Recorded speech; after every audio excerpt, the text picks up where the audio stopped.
tumepata mafanikio makubwa, na hivyo siku hii ya leo tunaitumia katika kufanya tathmini na kujenga matumaini kwa wananchi wa Tanzania kwamba taifa hili litaendelea kuhakikisha linalinda uhai wa wananchi wake kwa kuangalia kwa kina aina muhimu za chanjo zinazotakiwa kutumika Tanzania ili kuweza kupunguza vifo, lakini aina za chanjo muhimu ambazo serikali inajidhihirishia zitakazoweza kuendelea kuondoa ulemavu unaotokana na magonjwa yanayoweza kuzuilika kwa kutumia chanjo. Kwa hiyo ndugu zangu wananchi wa mkoa wa Tabora na manispaa hii ya Tabora, ninawashukuruni sana kwa kujitokeza kwa wingi kwenye maadhimisho haya katika mkoa wetu, tukiwawakilisha Watanzania wengine kuhabarishwa ajenda hii muhimu ya matumizi ya chanjo kwa ustawi wa wananchi na afya za wananchi kwenye taifa letu. Tanzania katika siku hii ya leo inaungana na nchi nyingine duniani kuadhimisha wiki ya chanjo ambayo imeanza tarehe 24 na itakwenda mpaka tarehe 30 mwezi huu Aprili.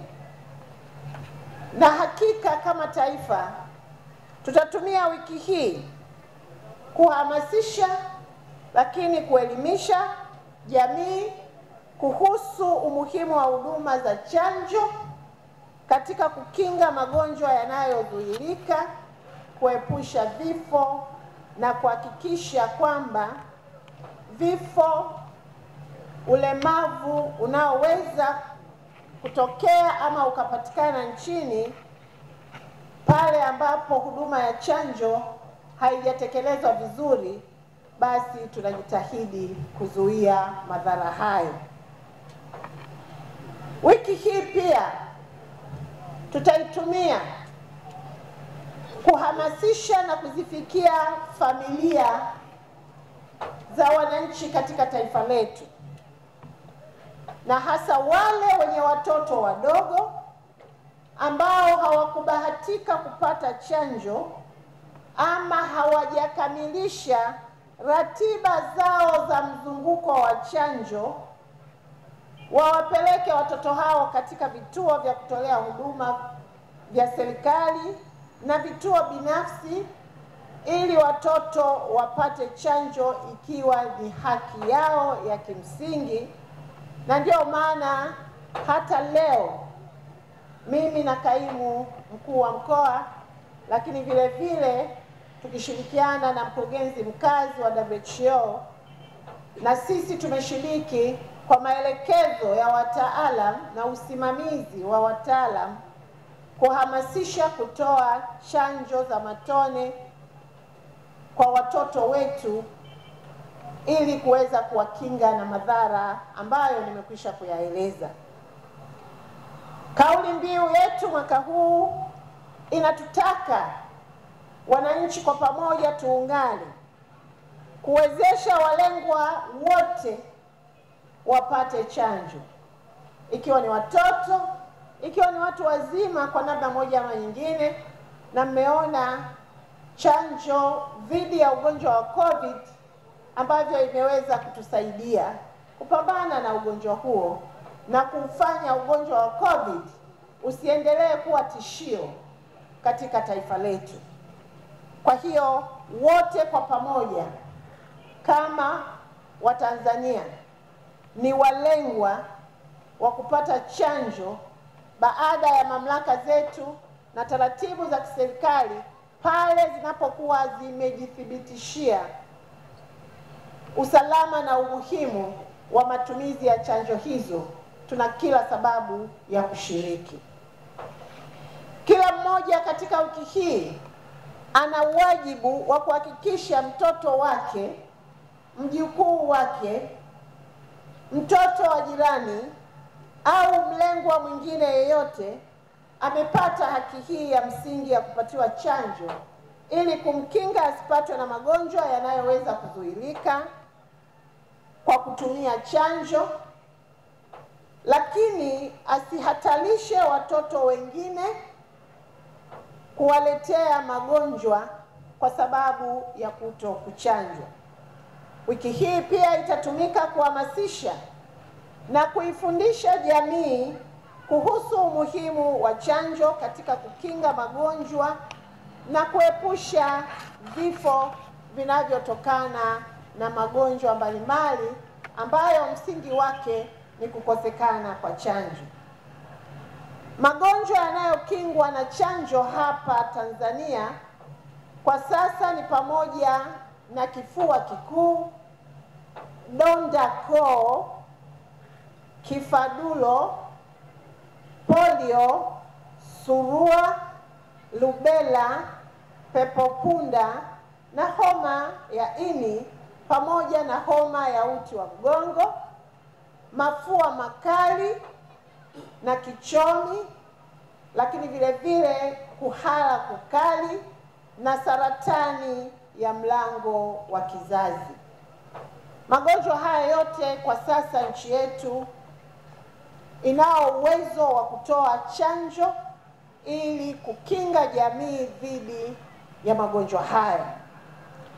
Wiki ya chanjo duniani ni muhimu kwa sababu itatusaidia wananchi kuungana na ulimwengu mzima kufanya tafakuri ya dhati ya umuhimu wa chanjo na athari zinazoweza kutokana na ukosaji wa chanjo kama nilivyosema mwanzo. Kwa hiyo wananchi tuna kila sababu ya kuendelea kusisitizana kutumia wiki hii ya chanjo kama fursa ya kuongeza elimu na uelewa wetu kuhusu masuala mbalimbali ya husuyo chanjo, lakini vile vile kupata nafasi ya kukutana na wahudumu wa sekta ya afya, kubadilishana mawazo, lakini ni nafasi ya wahudumu wetu katika sekta ya afya na wataalamu kutoa huduma za chanjo, ikiwa pia na kutoa taarifa za kibobezi za kibingwa zinazohusiana na chanjo kama tiba zuio ama kama kigezo kikubwa cha uzuiaji wa magonjwa.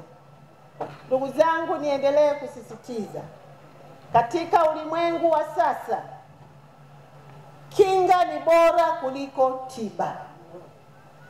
Na nitarudia tena, kinga ni bora kuliko tiba.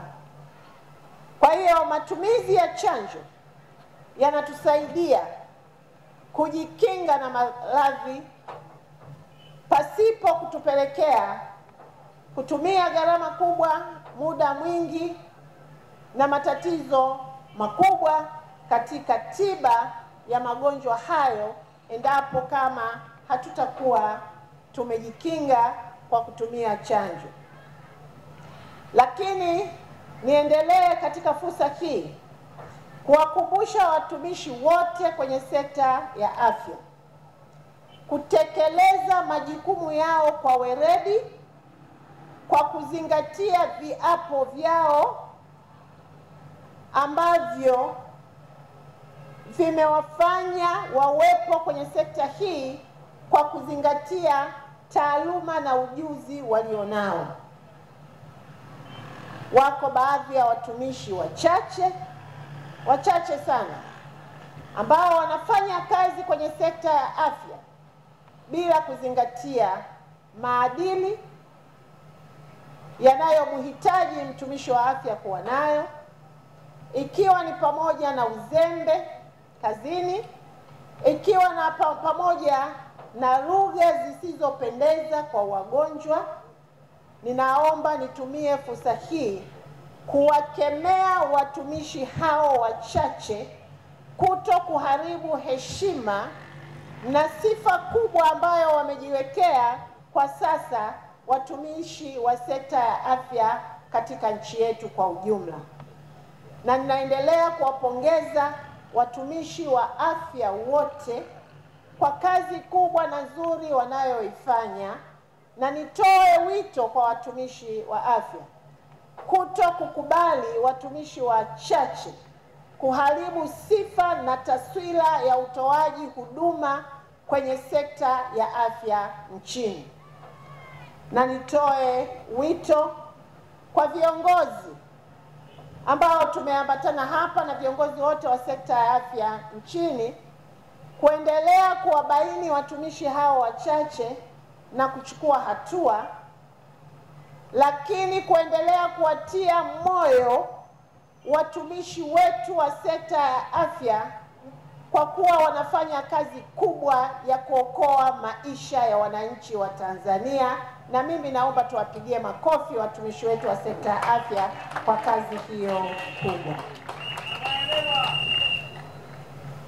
Ndugu zangu, maadhimisho haya yanafanyika sambamba na utoaji wa chanjo, ikiwemo chanjo ya kujikinga na saratani ya mlango wa kizazi kwa mabinti wenye umri wa miaka 9. Ninaomba tuendelee kuhamasisha familia zetu kuhakikisha mabinti hao wanakingwa na saratani ya mlango wa kizazi. Katika aina za magonjwa ya saratani kwa wanawake, saratani ya mlango wa kizazi ndiyo inachukua asilimia 48 ya aina zote za saratani kwa wakina mama.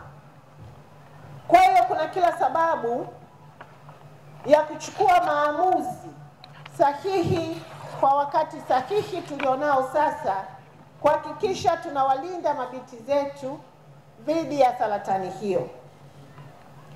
Saratani imekuwa ni miongoni mwa magonjwa yasiyoambukiza lakini yanayoongezeka kwa kasi. Na sasa tunaendelea kufanya vizuri katika kuwalinda akina mama wakati wa uzazi.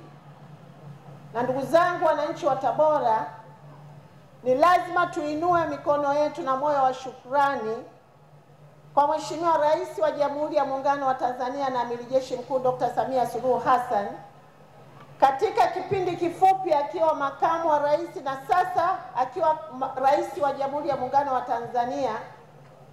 Miongoni mwa vita ambavyo amevipigana kwa nguvu zake zote, akishirikiana na madaktari wetu na watumishi wa sekta ya afya, ni kuhakikisha anawaokoa wakina mama wa Tabora na wakina mama wa nchi nzima na vifo pale wanapokwenda kujifungua. Tupige makofi mengi kwa Mheshimiwa Rais. Ndugu zangu wananchi wa Tabora, ni muda mfupi uliopita katika kila vizazi hai 100 wakati wa uzazi akina mama 556 walikuwa wanakufa, wanapoteza maisha. Lakini Mheshimiwa Rais amefanya kazi nzuri. Leo vifo hivyo tumevipunguza